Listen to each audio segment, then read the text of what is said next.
네, 문재인 대통령과 여야 5당 대표, 일본은 경제 보복을 즉각 철회하라는 공동 발표문을 냈습니다.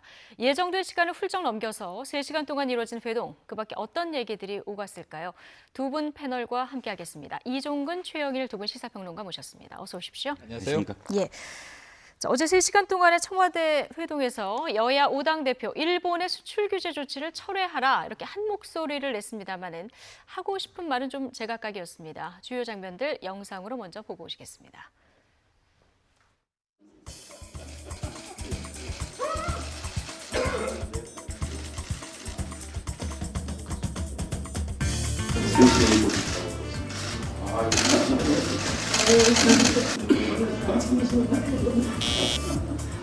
세 번째 대표를 축하드립니다.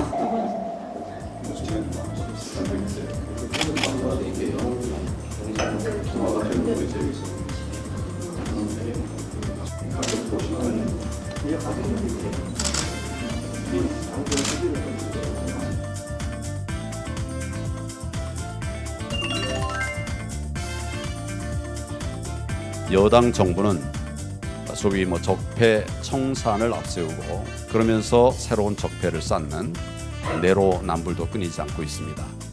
예산으로 일자리를 만든다는 생각 보여주십시오. 여당이 양보해야 합니다. 국방장관 해임 건의안 보고하도록 해야 합니다. 8월 말까지는 특위 차원의 개혁안은 의결될 수 있도록 좀 노력했으면 좋겠다. 3시간도 부족하더라고요. 부드러웠지만 팽팽했습니다. 부당한 경제 보복이며 즉시 처리하고 초당적으로 협력하고 소통과 통합을 위해 노력한다.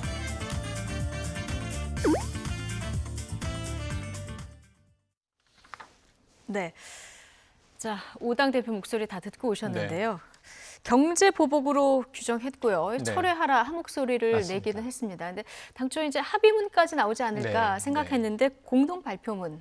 뭐 그래도 의미가 있다고 봐야겠죠. 의미가 있다고 봐야겠죠. 예. 사실은 이게 과거처럼 양당 체제였으면 합의문이 됐을 것 같아요. 근데 당이 여럿이고 강론에 있어서는 의견이 정말 다를 수밖에 없습니다.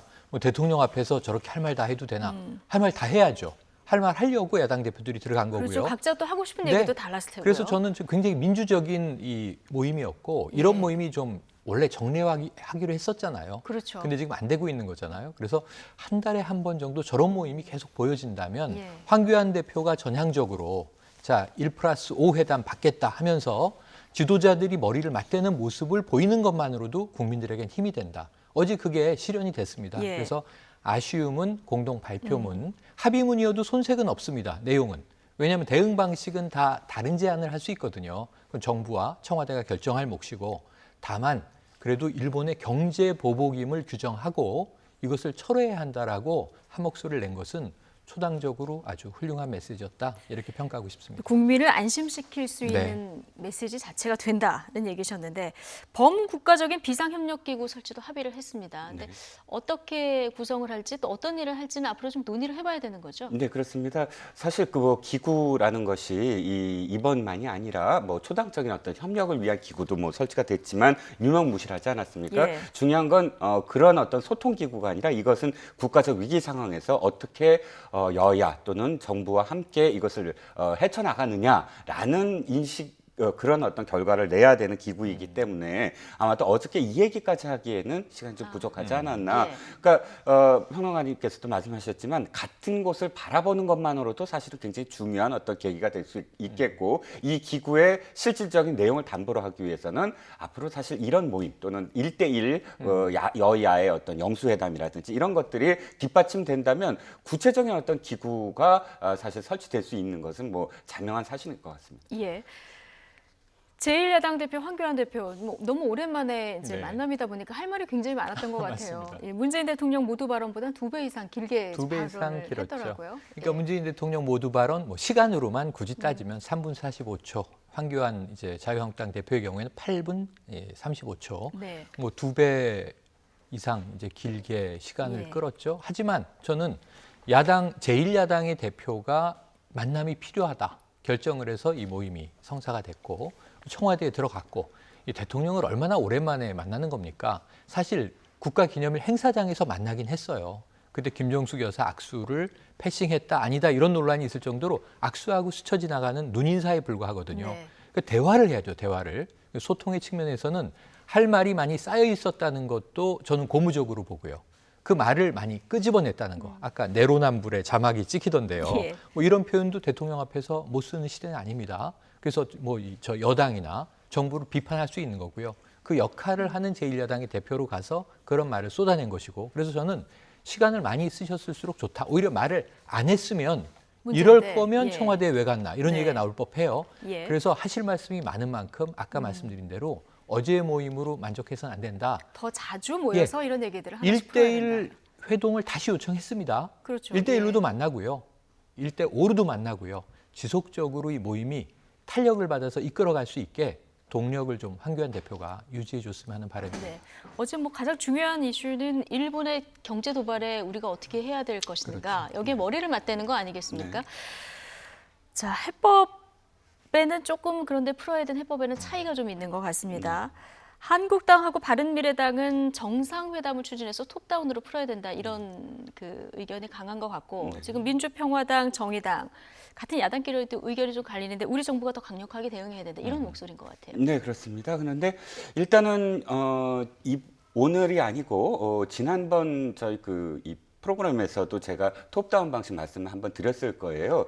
그 당시에는 지금 문재인 정부가 공격적으로 대응하지 않고 일단 이 상황을 관리하던 때였는데 중요한 건 이번 무역 보복에 관한 실무회담 을 우리 쪽에서 이제 제안을 했던 어떤 상황 속에서 제 주장은 어떤 것이었냐면 지금 단순하게 무역 보복의 문제만이 아니라 네. 그것은 낙타의 마지막 한 짐이고 낙타의 등에 쌓여진 여러 가지 짐들 그 짐들을 사실은 하나씩 풀어내는 것이 옳으냐 아니면 전체적으로 이 짐의 큰 덩어리를 한꺼번에 처리하기 오느냐 이게 톱다운이냐 버튼업이냐 이 두 가지 중에 한 가지 아니겠습니까? 저는 근데 주장하는 것은 톱다운이다. 왜냐하면 이 문제는 단순하게 경제적인 문제만을 떠나서 안보 문제, 경제 문제 또 역사 문제 이런 것들이 한꺼번에 혼재해 있기 때문에 전체적으로 이것을 다시 각각의 실무회담으로 하나씩 풀어나가면서 마지막에 특사를 보내고 그 다음에 뭐 정상회담을 하기에는 시간도 촉박하고 거기에 들어가는 실익이 없다. 굉장히 많은 부분 시간이 걸리기 때문에 돌아오는 어떤 그 리스크들이 더 클 것이다. 그러면 가급적이면 한일 정상들이 빨리 좀 만나서 그 다음에 전체적인 어떤 턴키로 풀어나가는 것이 시간을 절약하고 양국의 어떤 리스크를 절약하는 방법이 아니겠느냐. 이것이 아마도 한국당과 바른미래당의 주장인 것 같고 예. 타당은 그러나 지금 시기적으로 그게 좀 늦었다. 또 빨리 했으면 모르겠는데 지금은 이미 그렇게 하기에는 이미 늦었다. 이미 예. 굉장히 많은 부분 갈등이 이렇게 드러난 상태이기 때문에 더 많은 부분 협의를 통해서 이 물을 있게 만들어야 된다라는 또 주장을 하는 것도 일견 또 이 타당한 어떤 부분도 있어 보입니다. 예. 어제 사실 이 부분도 좀 합의가 될까 관심이었는데 지금 국회 마지막 날인데 추경안 처리 네. 아직도 안 되고 네. 있습니다. 네. 문재인 대통령 추경 처리 어제 굉장히 강조를 했는데 이 논의는 평행선이었습니다.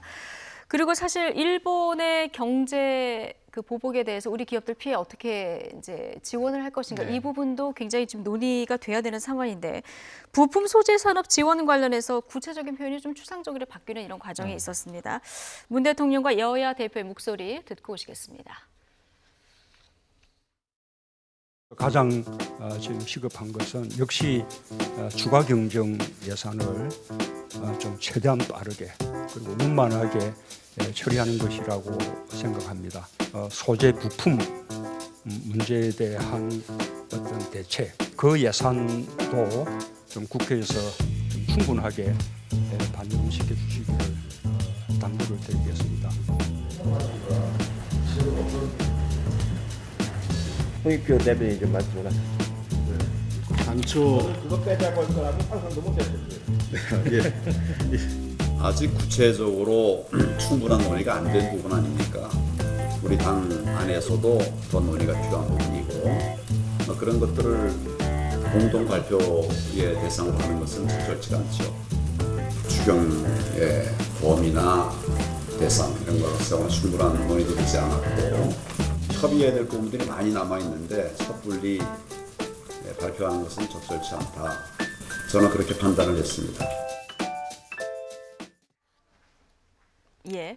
자, 듣고 오셨는데, 자, 부품 소재 산업 경쟁력 강화를 위한 지원, 이 부분을 좀 구체적으로 넣자 그랬는데 이 부분이 좀 추상적으로 바뀌는 과정이 맞습니다. 있었습니다. 그러니까, 이해찬 대표가 예. 지금 이거 빼자고 할 줄은 상상도 못했다 맞습니다. 이런 얘기를 했는데. 아니 저도 이 생각해 보건데 굳이 뺀 건 아니에요. 뺀 건 아니고 문장이 좀 바뀌었어요. 두루뭉술하게 바꾼 그래서 거죠. 예. 사실은 뭐라고 돼 있냐면 원래 이게 이견이 없었으면 저는 합의문으로 좀 격상될 수 있을 가능성이 높았을 것 같은데 지금 제일 문제가 된 게 소재, 부품, 장비 산업의 경쟁력을 강화할 수 있도록 지원을 노력한다예요. 예. 어제 공동 발표는 노력한다. 근데 이게 원래는 지원한다로 하자고 그랬던 거죠. 지원한다와 이 지원하기로 노력한다. 사실은 저는 뉘앙스의 차이는 있지만 지원하는 거라고 봅니다. 그리고 이 제1야당이 우리나라의 소재, 부품, 장비 산업에 그러니까 경쟁력 강화라고 하는 게 다른 말이 아니라 세계 소재 부품에서 우리가 당하고 이제 깨닫고 있는 게 국산화율이 낮다는 걸 세계 총수들도 인정했잖아요. 자본이 늙었다 이런 표현도 썼습니다.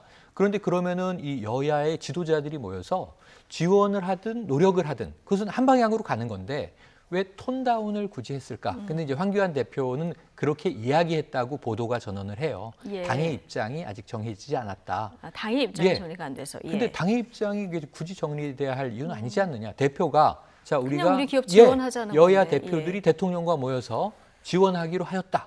그래도 문제가 없는데 왜 이게 미묘하게 작용했는지는 이해찬 대표가 상상 못할 만도 하죠. 다른 분들도 아마 그 이유를 굳이 정리하기는 어려울 것 같습니다. 네. 어쨌든 추경안 얘기도 나왔는데 대통령 강조했지만 추경안 처리하자 이런 합의는 어제 없었고요. 지금 오늘 그냥 넘길 것 같아요. 지금 분위기상 무산되는 보면. 분위기죠. 지금 한국당에서는 정경두 국방부 장관 해임 건의안하고 맞물려서 지금 처리를 하자 이런 입장이라서 지금 평행선인 이런 상황인데요. 어제 관련해서 민주평화당 정동영 대표가 여당이 이 안을 좀 수용하고 추경처를 해야 된다 이런 중재안을 내놨습니다. 네, 그렇습니다. 그러니까 추경안과 관련해서 황교안 대표가 뭐 강경했다 뭐 이렇게 언론에서 나오곤 있지만 그럼에도 불구하고 원내대표가 지금 협상을 하고 있는 과정 속에서 당 대표가 그것을 아무런 원내대표와의 어떤 협의 없이 약속을 할 수는 없는 상황이거든요. 협의를 지금 오늘까지도 해야 되는 어떤 상황이기 때문에 그런데 정동영 대표가 표현하듯이 사실은 가장 큰 고비가 정경두 국방장관의 해임안 상정이에요. 해임안을 모두 다 같이 찬성을 하자 이게 아니라 상정을 하자 그러면 그 다음에 이제 상정된 다음 날 본회의가 열리게 되거든요. 그러니까 이틀이 걸리니까 사실은 빨리 이거를 좀 상정했으면 추경까지 되는 건데 나경원 원내대표는 그래서 두 가지 중에 한 가지를 지금 요구하고 있는 것 같아요. 하나는 이 7월에 원포인트 본회의를 열자. 그래서 근데 이틀이 열어야 돼요. 그러면 이제 상정하고 그다음날 본회의에 여는 걸 국방장관 회의안과 함께 아니면 오늘 만약에 협의를 한다면 국정조사를 받아라. 그러면 국정조사를 받은가 동시에 본회의 추경을 하겠다. 그러니까 두 가지 중에 한 가지를 받아달라라고 요구한 상태인데 국회에서 지금 들리는 이야기에 의하면 사실은 이게 오늘 불가능할 것으로 지금 추측이 되고 있습니다. 오늘까지 추경이 안 되면 추경이 참 시기가 중요한데요. 맞습니다. 이게 또 시기를 넘겨버리는 이런 상황이 될 수도 있을 것 같았습니다.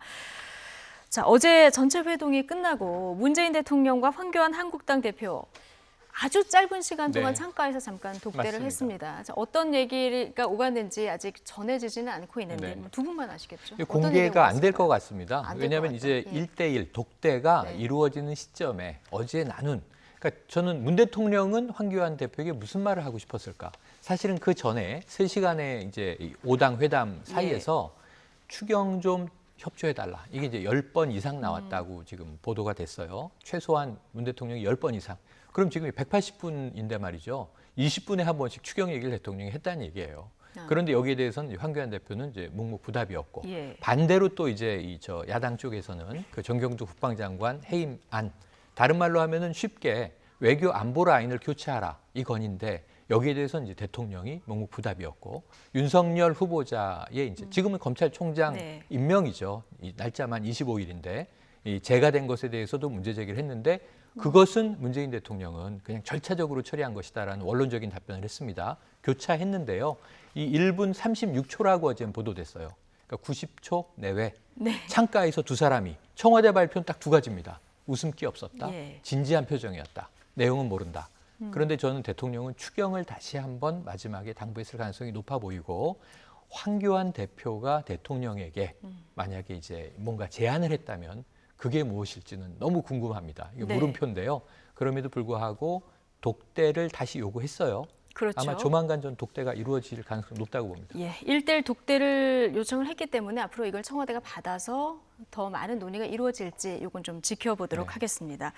어제 5당 대표를 한 자리에 모으게 한 것이 일본의 이제 경제 보복 그렇죠. 때문인데 도대체 일본은 왜 그러는 걸까? 여러 가지 지금 이유가 나왔습니다만 사실 시발점이라고 할 수 있는 것이 이제 강제징용 사법부 판결 아니겠습니까? 어제가 우리 제3국 중재에 대한 우리 정부의 답을 요청한 기한이 이제 지났고요. 네. 조금 전에 일본 외상 담화가 발표됐는데 한국에 필요한 조치를 강구하겠다 이런 입장을 내놨습니다. 앞으로 필요한 조치를 강구하겠다면 어떤 조치들을 예상해 볼 수 있을까요? 자, 일단 일본으로서는 우리에게 한 선언 그대로 가고 있습니다. 날짜를 네. 일단 적시를 했고 날짜가 지나자 주일 일본 대사관, 그러니까 주일 한국 대사관 대사 남광일 대사를 초치를 했고 항의를 했고요. 이건 사실 정해진 외교 수순이고 그 다음에 필요한 조치를 하겠다라고 선언을 했습니다. 우리가 이것은 사실 예측을 할 수 있었죠. 이렇게 되리라고는. 네. 그렇다면 역시 그들이 그러니까 일본 측에서 내놓을 수 있는 방안들도 이미 예측은 가능합니다. 그러니까 100개 품목 중에서 우리가 급소라고 하기에는 3개 품목만 예. 지금 사실 시작이 된 것으로서 나머지 부분들에 대해서 점차적으로 확대할 것. 예. 두 번째는 소재만이 아니라 우리가 아주 아프게 여길 수 있는 것들, 예를 들자면 자동차 문제. 지금 사실 어저께 그 날짜를 적시한 이후에 현대자동차 주가가 떨어지지 않았습니까? 그것이 바로 증시 시장에서 바라보고 있는 일본의 어떤 다음 수순에 바로 현대자동차를 포함한 우리나라 자동차 관세가 들어갈 것이다라는 예측이고요. 예. 마지막으로 이제 이 제소 국제 재판소의 어떤 제소 문제인데 네. 오늘 고노 외상은 거기까지는 언급하지 않았어요. 그러니까 그건 또 다른 카드로 지금 남겨 있는데. 그러고 보면 첫 번째와 두 번째, 그러니까 경제 보복에 있어서 2차, 3차 단계로 넘어가겠다라는 선언으로 읽힐 수밖에 없겠죠. 제3국 중재안 안 받겠다 이미 선언을 했는데 맞아요. 일본이 어제 자정까지 다 기다리고 이리고 발표를 지금 하고 있는 상황입니다. 명분을 충분히 쌓고 지금 뭐 국제적으로 일본도 여론전을 벌이겠다 뭐 이런 심산 아니겠습니까? 네, 아주 우리가 과거사에서도 이렇게 보았던 일본다운 이제 그러한 태도죠. 정해놓고 자신들의 길을 가요. 근데 저는 이게 말이 안 되는 게 우리 정부는 이미 16일에 자, 제3국 중재위 구성은 우리는 거부한다. 입장을 밝혔어요. 그럼에도 불구하고 이틀 지난 어제 오늘 자정까지 기다리고 입장을 정하겠다. 이렇게 얘기를 했어요. 그러면서 뭐라고 얘기를 했냐면 한국이 첫 철회를 아직 이 중재위의 구성에 대한 철회를 요구한 바가 없다. 이렇게 얘기했어요. 우리가 이틀 전에 얘기했는데 못 들은 거예요. 못 들은 척하는 거예요. 그렇죠. 이게 과장급 회의하고 똑같습니다. 우리는 이 경제 규제, 수출 규제 이거 문제가 있으니까 원상 회복을 요구한다 이렇게 얘기했는데 한국 정부는 공식적으로 수출 규제를 철회를 요구한 바 없다 이렇게 얘기했어요. 문서를 내려고 했는데 받지도 않았다면서요? 그러니까 우리 얘기를 하나도 안 듣고 있어요 지금. 귀를 막았어요 일본이. 아주 특이해요. 지금, 우리 길을 간다. 그럼 투트랙인 게 뭐냐면 어제 우리가 얘기한 건 수출 규제의 이유가 뭐냐. 강제징용 노동자 판결 문제 때문이냐. 아니라 그랬어요. 아베 총리가 처음에 언급을 했음에도 불구하고 그건 아니다. 북한이다 이렇게 얘기를 했어요. 북한 밀수출. 근데 우리가 그러면은 국제적 중재 기구를 결정해서 동시에 양국이 검증을 받자 그랬더니 그건 또 일본이 거부를 했어요. 북한 문제 아니라고 얘기를 했어요.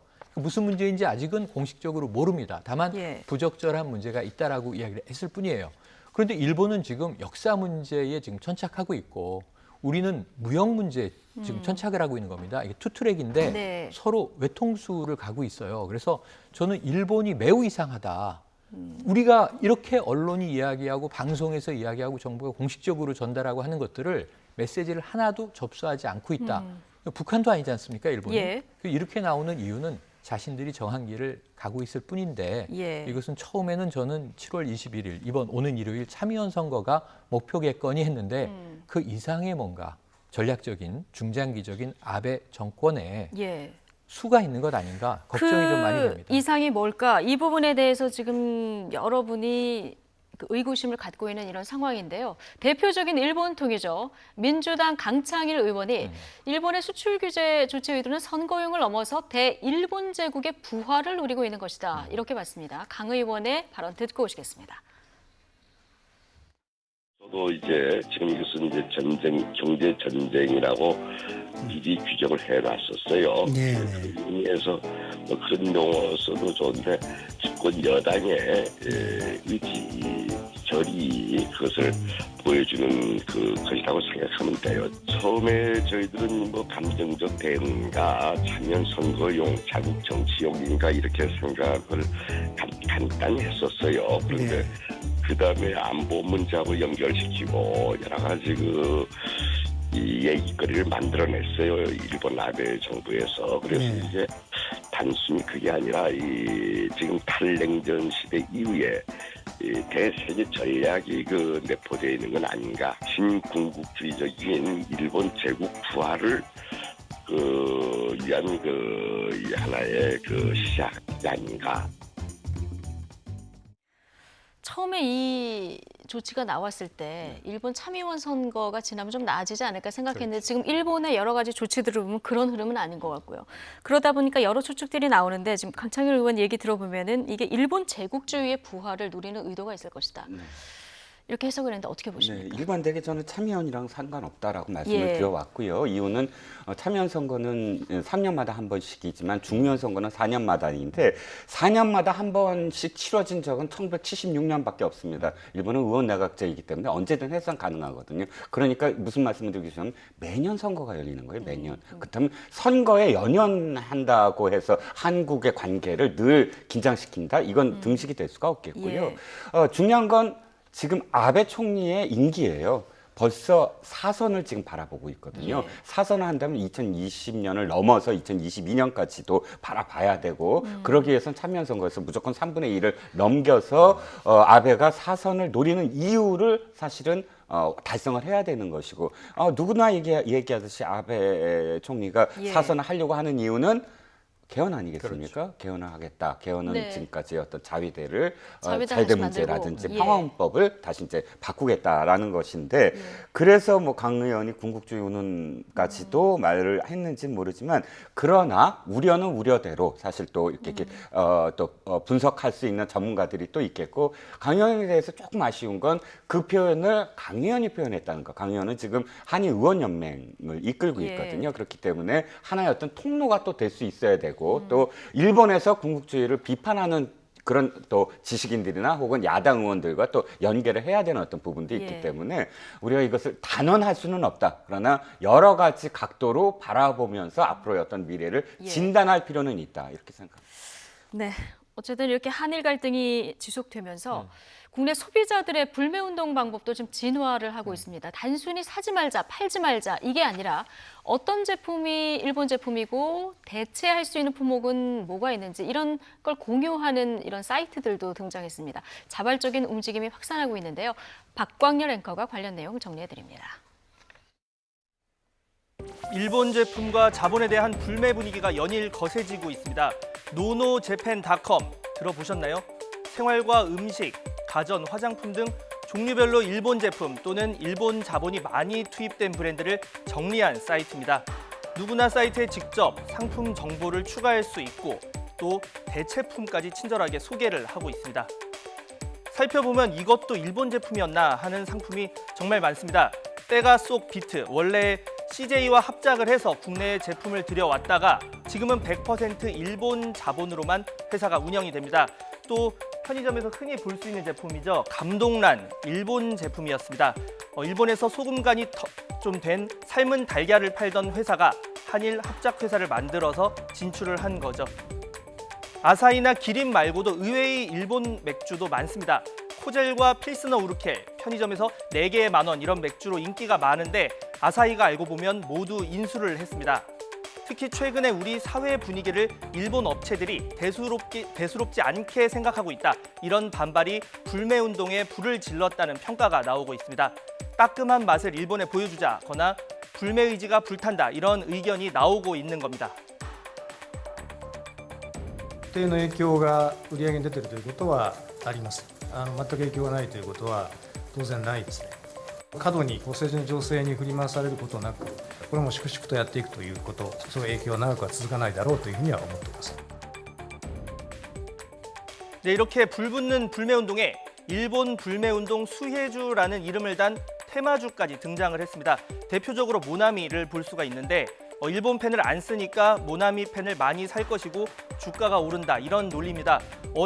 이달 들어서 어제까지 60% 가까이나 주가가 올랐습니다. 뭐 상한가도 가고 하는데요. 그게 또 주식시장의 또 속성이죠. 그러게요. 네, 그렇게 해서 한 이틀 상한가 치면 이게 벌써 소위 말해서 뭐 10,000원짜리가 15,000원, 20,000원 가는 거예요. 네, 그런 식으로 가는데 거기에 발 담그지 마시고요. 네, 발 담그지 마시랍니다. 본질적인 가치는 한 2, 3일 오르는 게 상한가 가다가 또 2, 아니랍니다. 3일 하한가 가면 다 원위치 하는 겁니다. 다만 이런 불매운동에 두 가지 우려는 존재합니다. 하나는 일본 합작회사에서 일하는 우리 국민 문제, 즉 미니스톱 점주는 결국 우리 이웃인데 이를 어떻게 할 것이냐, 피해는 어떻게 할 것이냐는 거고요. 또 영세 상인들의 생업은 지켜주자 이런 주장도 나오고 있습니다. 두 번째는 우리 기업이 완벽한 대체제가 되도록 품질 향상에 더 신경을 써야 한다는 겁니다. 불매운동으로 매출이 오를 것이다 이렇게 미소를 짓기 전에 불매운동 없이도 우리 제품에 먼저 손이 갈 수 있도록 말입니다. 네. 이렇게 정리를 하다 보니까 알고 보니 이것도 일본 제품이었구나 이런 부분들이 굉장히 많은데 이게 지금 불매운동이 좀 뭐라 그럴까요? 좀 체계화되고 있고요. 네. 하나의 문화운동으로 좀 진화가 되고 있는 맞습니다. 이런 느낌이에요. 체계화라는 말씀하시지만 저는 개인적으로 이거 예. 조직화라고 부르고 조직화되고 싶어요. 있다. 왜냐하면 과거에는 조직화를 하려고 했는데 잘 안 됐어요. 시민단체가 주도했거든요. 예. 시민단체가 불매운동 캠페인하고 주도하고 했는데 그야말로 아까 이 일본 업체의 재무이사 이야기처럼 좀 오래가지 못했고 불길이 사그라들고 네. 사실 불매운동은 2000년, 2001년도, 2005년도, 2011년도 예. 계속 있었는데 역사 분쟁이에요. 독도를 다케시마라고 부르면서 나를 제정하는가 하면 독도 영유권 주장하고 그다음에 일본 역사 교과서 왜곡 문제 이럴 때마다 이제 불타올랐는데 오래가지 못했다. 근데 이번에는 조짐이 많이 다릅니다. 그러니까 SNS 문화의 확산도 있지만 네. 개인들이 이제 정보를 모아서 우리가 집단 지성이라고 부르는 것처럼 이게 탑다운이 아니고 바텀업으로 정보들이 계속 공유되고 있는 거예요. 그래서 제가 몰랐던 것도 심지어는 제가 SNS에 며칠 전에 맥주 마시는 사진을 하나 올렸더니 예. 그 맥주 어디 겁니다. 저는 그게 일본하고 연관된 맥주인지 몰랐거든요. 뭐 아사히나 아까 이야기한 맥주, 삿포로 같은 건 일본 건 걸 알지만 이게 일본과 연관되고 해서 놀랬고 나올 때마다 자기 검열을 하죠. 혹시 제가 지금 입고 나오는 뭐 중에 볼펜을 꼭 들고 나오는데 이게 어디 겁니까? 메이드 인 저펜이 있더라고요. 예. 버렸습니다. 이거는 타이완이에요. 타이완 겁니까? 네. 예. 보니까 모나미 거 써야 되겠네요. 예. 그래서 이러한 좀 자기 고민들을 각성하는 시대가 왔고 예. 이게 아까 얘기한 대로 혹시 이제 황교안 대표가 우려했던 것처럼 네. 감정적 대응이라기보다는 네. 매우 이성적인 좀 잔잔하게 오래갈 분위기로 확산되고 예. 있다. 그건 뭐냐면 우리 국산품의 경쟁력을 우리가 밀어주자라는 그래서 또 품질도 역의식일 수도 올리고 있습니다. 예. 네. 그러니까 이 사이트가 존재합니다만은 소비자들이 스스로 정보를 추가해서 올려서 공유하기도 하고 또 잘못된 거는 걸러내기도 하고 이런 부분들을 볼 수 있는데 근데 이제 한 가지 우려 사항이 이렇게 돼서 이제 잘못된 피해 영세 상인들이 나오지 않을까 이런 이런 부분들에 대한 고민까지도 지금 같이 다 공유를 하고 있는 이런 분위기입니다. 네, 그렇습니다. 이 사이트 노노자팬이라는 사이트 운영자에 따르면 어쨌든 그 부분이 가장 고민되는 부분이라고 하고요. 네. 그것을 위해서 더 철저하게 사실은 검색하고 또 찾아보고 하면서 보완하고 있다라는 어떤 이야기가 있습니다. 근데 일단 저는 조금 우려되는 부분은 있어요. 이런 어떤 심정적으로는 저는 공감은 하지만 중요한 건 우리가 3차, 4차 산업까지 이야기되고 있지 않습니까? 3차 산업, 2차 산업까지는 이런 어떤 부품 그러면 메이드 인 코리아, 메이드 인 자팬이 모든 것들이 다 이렇게 제조라든지 이런 것들이 분리돼 있었어요. 그런데 지금은 이 글로벌화된 시대에 하나의 어떤 제품이 가만 들여다보면 모든 것들이 전부 다 완벽하게 한 나라에서 다 연결돼 있고 연결돼 있고 핸드폰 하나만 봐도 그렇죠. 그렇죠. 그런 점점 더 모든 어떤 기기들은 나오는 어떤 제품들은 그렇게 서로 연관이 되어 있을 겁니다. 그런데 이것을 하나의 어떤 재단을 해서 이게 일본 거, 이게 한국 거라고 할 수 없는 부분들이 분명히 있거든요. 보다 빨리 이런 어떤 부분들이 좀 진정이 돼서 보다 중요한 건 저쪽도 그렇고 이쪽도 그렇고 이성을 가진 그런 기업들, 이성을 가진 국민들은 서로 소통을 해야 되잖아요. 이런 어떤 불길들이 심정은 이해가 가나 그러나 보다 더 냉정하게 판단하고 냉정하게 이렇게 그 대처를 해야 되는 어떤 모습도 필요하지 않나 싶습니다. 예. 자, 이런 가운데 최근 일본에 대한 비판 공세를 이어가고 있는 조국 청와대 민정수석, 어제는 경제 전쟁이 발발했다. SNS에 글을 올렸습니다. 야당에서는 즉각 또 비판의 목소리를 냈는데요. 영상 보고 오시겠습니다.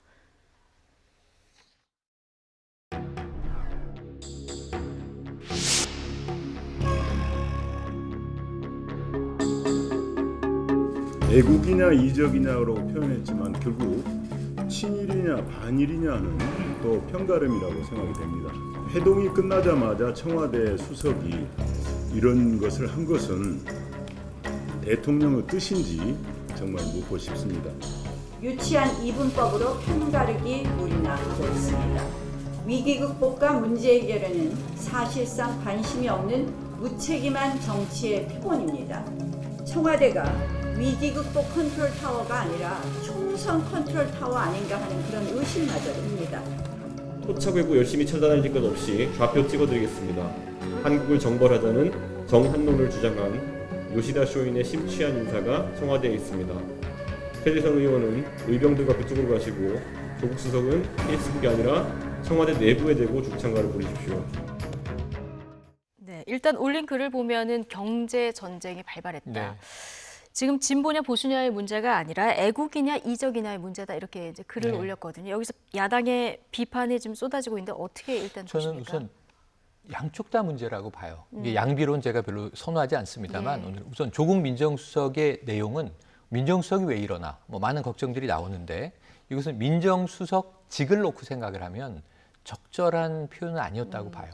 하지만 이제 또 직을 떼고 생각하면 직을 떼고 생각하면 이건 저건 조국이라고 하는 인물의 네. 그냥 신념입니다. 제가 보기에는. 그래서 이 진보 보수 늘 이분법으로 국내 정치가 싸우는데 이 일본, 대일본과의 어제 청와대 5당 대표 회동도 그렇고 이것은 다른 양상이다.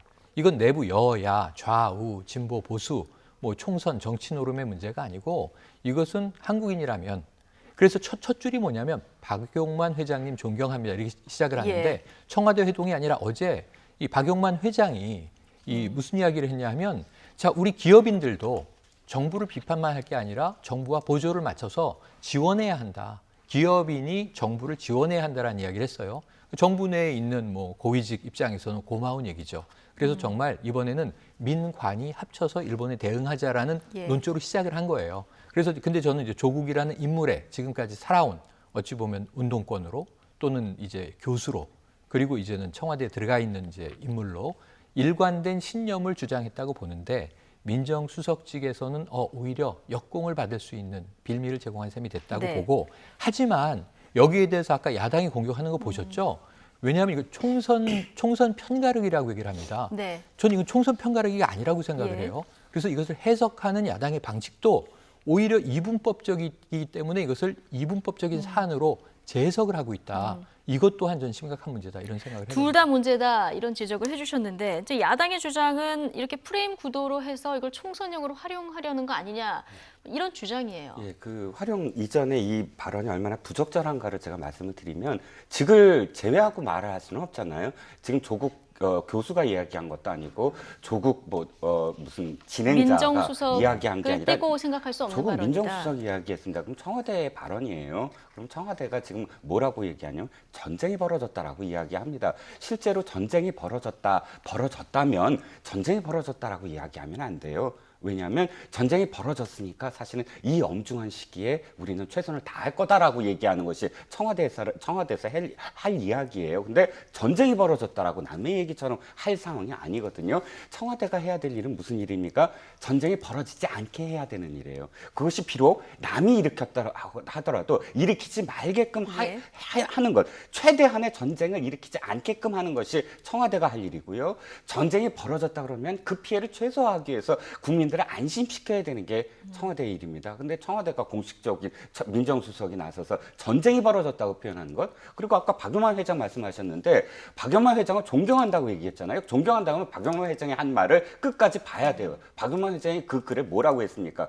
지금은 경제 보복이나 경제 전쟁이라고 이야기하면 안 된다고 했어요. 그러면 존경한다는 분의 글을 왜 끝까지 안 읽어보는지, 그렇게 그 경제 전쟁이라고 표현하는 것이 얼마나 위중한 일인지를 민정수석은 알아야 된다는 거죠. 어쨌든 지금 우리 기업의 피해가 예상되는 상황이니까 좀 신중하게 접근해야 된다, 이런 뭐 얘기들도 나오고 있는데, 정부와 청와대는 지금 강경하게 대응하고 있는데 이게 여론 흐름에는 어떤 그 변화가 있는지 좀 보겠습니다. 대통령 직무 수행 평가 관련해서는 지금 3%포인트 정도가 올랐습니다. 이게 외교 잘한다 평가가 높아지면서 대통령 지지율이 좀 오르는 거고요. 정당 지지율도 좀 함께 보실까요? 네, 민주당, 한국당 한 1%포인트 정도 둘 다 올랐는데 정당 지지율에는 큰 변화가 없는 것 같습니다. 일단 최영일 평론가님, 어떻게 보십니까? 제가 보기에는 우선 지금 이 문재인 대통령 어제 무슨 얘기를 했냐면 황교안 대표가 감정적 대응은 자제해야 한다. 문재인 대통령이 여기에 동의했습니다. 그러니까 반일 감정을 대통령이 부추겨서 안 된다. 이건 아까 나경원 원내대표가 얘기한 혹시 또 총선의 정치에서 이 항상 일본과 맞서면 또 내부 지지율이 올라갔던 경험들이 있어요. 그래서 이제 MB 정부도 임기 말에 독도를 대통령이 헬기 타고 방문하는 일이 벌어지고 일본은 외교적으로 항의를 하는 일이 있죠. 그러니까 이런 일이 이제 종종 정치적인 상황으로 벌어지는데 문재인 대통령이 자신은 반일 감정 없다. 애초부터 없었다. 이렇게 이야기를 합니다. 하지만 지금 이 문재인 대통령의 이 메시지는 한 줄로 요약이 돼요. 일본이 저지른 일이고 우리 기업이 피해를 받는다면 맞대응할 수밖에 없다. 다만 아까 말씀하신 대로 문재인 대통령의 기조는 그런 일이 없도록 외교적으로 관리하는 것이다. 탑다운 얘기 아까 했잖아요. 문재인 대통령 G20 때 탑다운 하려고 만남을 요청한 게 뒤늦게 알려졌죠. 그런데 일본 정부에서는 한일 정상회담 계획 없다. 우리 정부는 일본이 준비가 안 돼 있는 것 같다. 이렇게 얘기를 했습니다. 그럼 탑다운의 시도도 우리 측에서는 하고 있는 거예요. 근데 아까 제가 말씀드린 것처럼 일본은 이상하게 눈과 귀를 우리에 대해서만 계속 닫고 있어요. 자신들이 정한 행보를 가고 있는 거예요. 그럼 우리는 여기에서 이제 정말 준비해야 될 대비 태세가 너무나 많은 거죠. 일본이 우리를 때리고 있는 것이고 우린 그것을 막아야 되는 입장인데 전방위로 지금 이제 백색 국가에서 배제되면 제외가 되면 품목이 1,100여 개가 됩니다. 홍남기 경제부총리가 어제 나온 얘기가 하나하나 점검 분석하고 있다는 얘기 아니겠습니까? 그러니까 이렇게 이제 우리는 급박한데 야당 쪽에서는 이것을 총선으로 자꾸 귀결시키는 것. 저는 좀 이건 심각한 상황이다 이런 생각을 합니다. 어쨌든 일본이 오늘 0시까지 기다렸다가 지금 한국에 필요한 조치를 강구하겠다 이런 메시지까지 내놓은 상황이니까 우리가 내부에서 목소리를 좀 더 모아야 되겠다 이런 생각이 듭니다. 이종근, 최영일 시사평론가 두 분과 함께했습니다. 오늘 고맙습니다. 고맙습니다.